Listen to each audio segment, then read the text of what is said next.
So yeah, that ball joint is pretty cooked and this one isn't. So we'll get this one installed.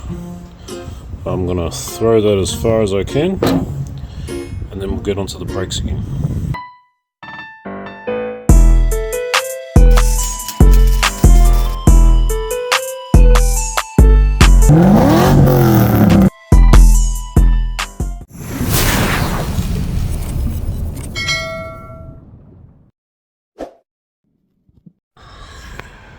G'day YouTube, back today with another video.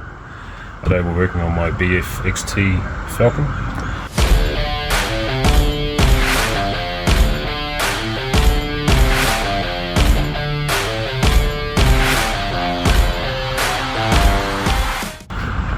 We've got a few serviceable items that need to be changed out, so probably over the course of the last few months it's developed a pretty bad knock in the front end. Which I've found is the lower ball joint. It's got a bit of excessive movement there. It's also got a really bad brake shudder, which I'm assuming would be the front rotors probably being a bit warped. So we'll do front rotors, pads, lower ball joints. Let's go see what we've got. Alright, so as I was saying, we're going to do the front brakes. So we'll put some new pads in there, and I've got some second-hand rotors that are virtually brand new. They would have done less than 200 Ks. We put them on a car and then we upgraded to a different size rotor. So these have been sitting around in my stash for a little while. I think I actually bought them for my AU just to upgrade the AU size to the B series size. So there's still the standard 298mm rotor, not slotted or anything like that, just a basic rotor. So we'll swap those on. I'm going to have to clean them up. They've got a little bit of surface rust from sitting around for a long time, but like I was saying, they're virtually brand new. I've got these pads here, Repco RCT Extreme. The reason I've gone for the RCT Extreme is because XT, get it?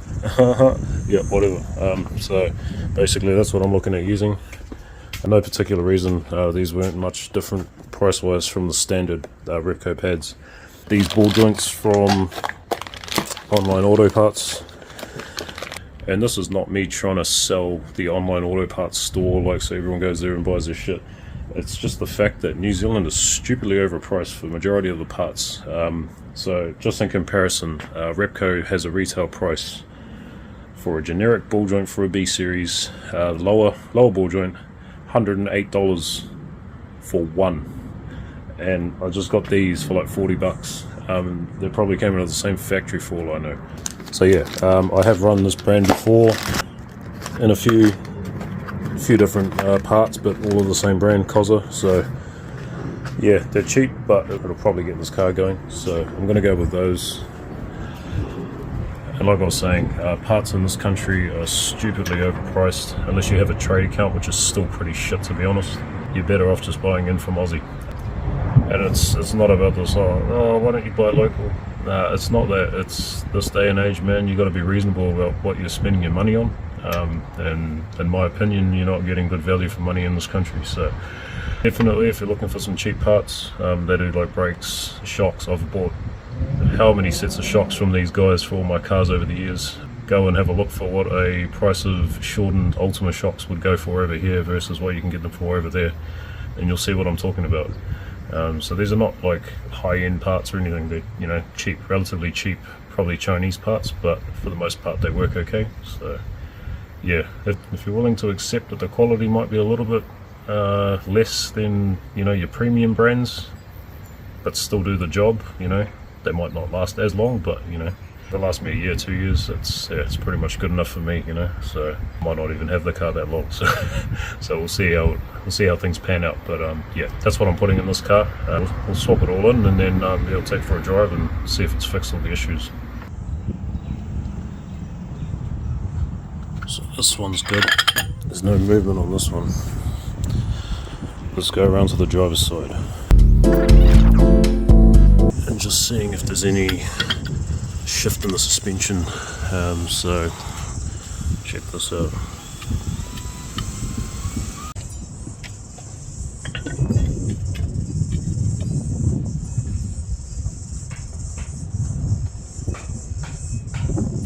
So this one's definitely got a bit of movement.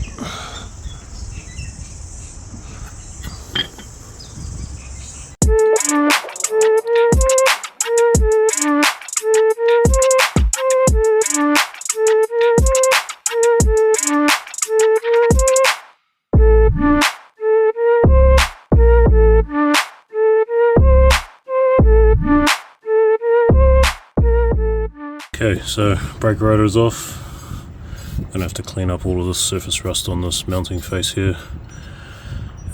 Ball joint's just under here, so we'll tackle that first, and then we'll get these we'll get this surface cleaned up, we'll get the rotor cleaned up, and then yeah, bolt it all back in. Alright, in terms of getting to the ball joint, we've got a nut here that secures the ball joint. These do have a taper that locks into a taper in the knuckle as well, so once you loosen that, we're going to have to give this a bit of a whack. It should pop out.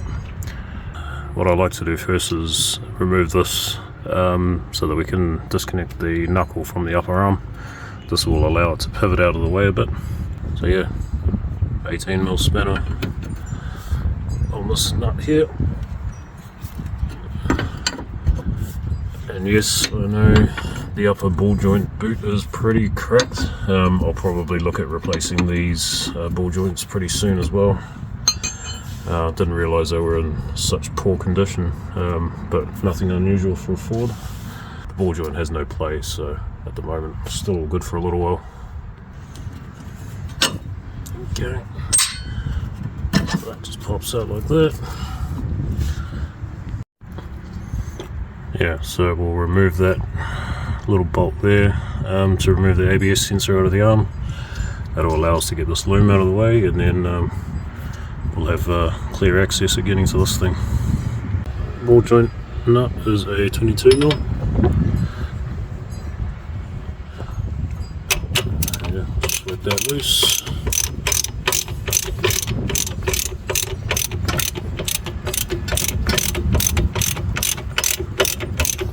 See how badly split the ball joint boot is as well.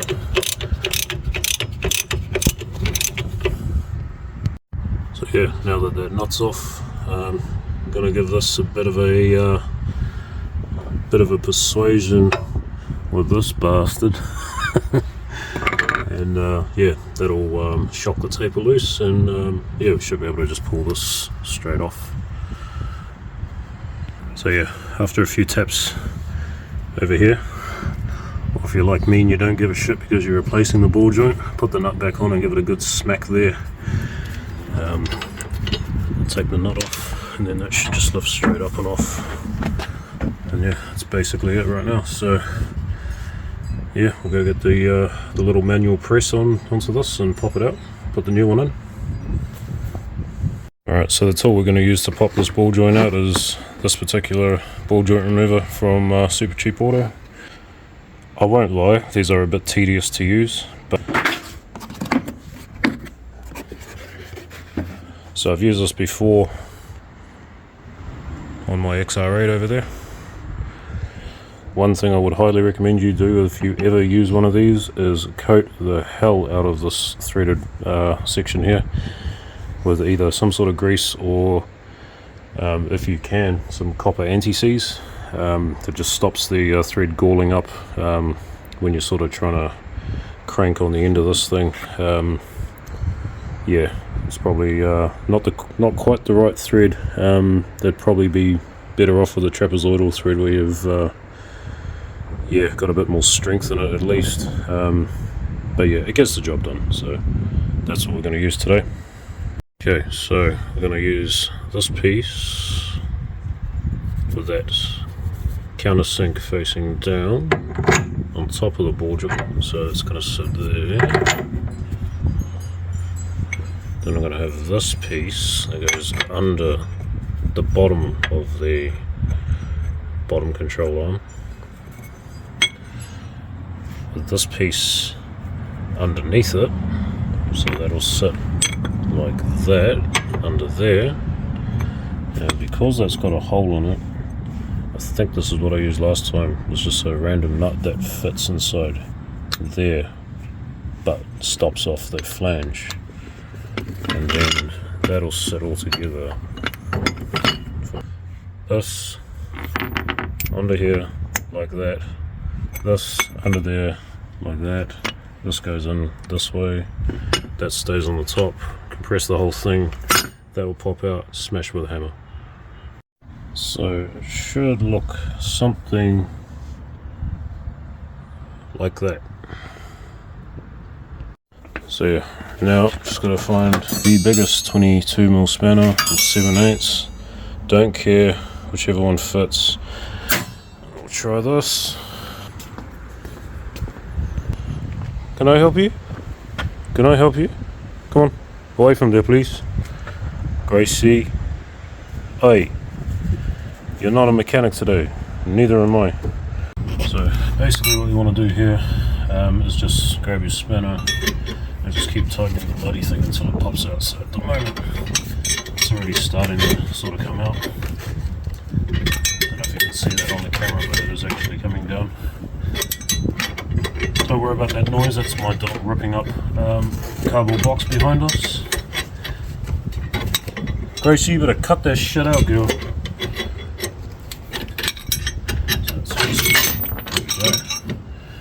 So that is one ball joint out. And for those that don't know, this is my troublesome little American staffy, and her name is Gracie, and she is always trying to be a mechanic. Hey, always trying to be a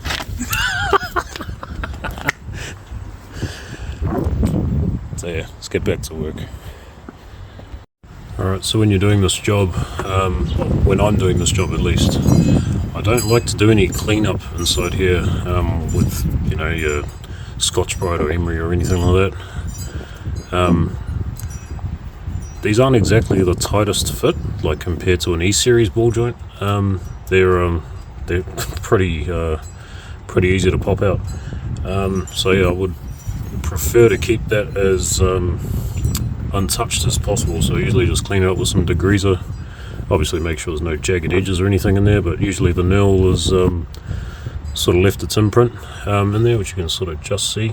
But yeah, just clean it up with a bit of degreaser and a rag, and then yeah, basically just go ahead and press this one straight in. Alright, so for pressing this one back in, we've got this attachment here, which we're going to use over the top of the ball joint. So this has got clearance, and it's going to allow the ball joint stud to come through the top, and also come through the top of the press tool. And on the bottom side, I'm going to use this cup here directly under the ball joint, and this is going to locate off the little flange on the outer edge, as well as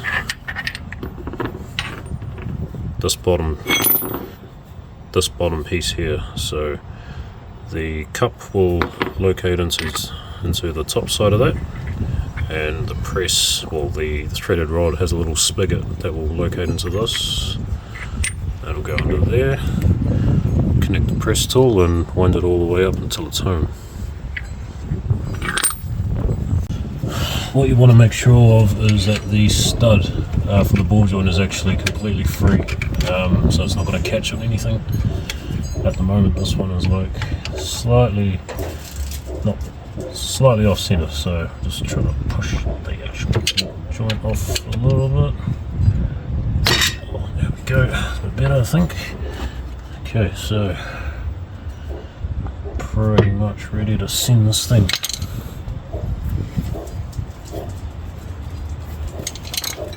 As you're winding this in, just make sure it's going in straight, obviously, well, straight as it can go in,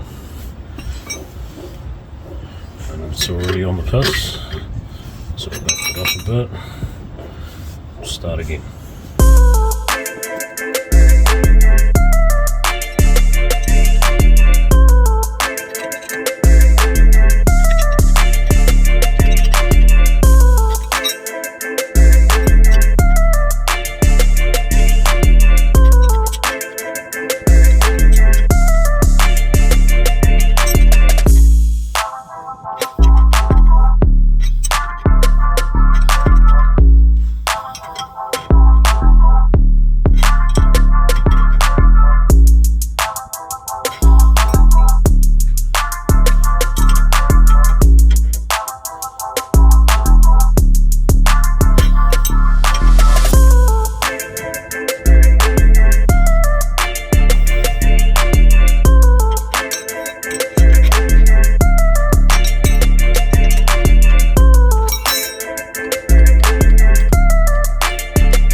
So that's a new ball joint in.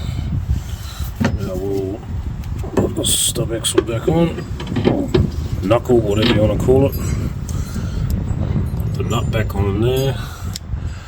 Connect this back up to the upper control arm ball joint, and then we'll swap these brakes over. So yeah, the pads have still got a little bit of meat left in them, but it's these that I'm concerned about. I think they're warped. They've got a bit of a lip to them as well, and they're still the original Ford rotor. So yeah, so we'll swap these out, chuck the other rotors on, put some new pads in there.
Alright guys, so yeah, we're out on the road right now, just doing a bit of a test.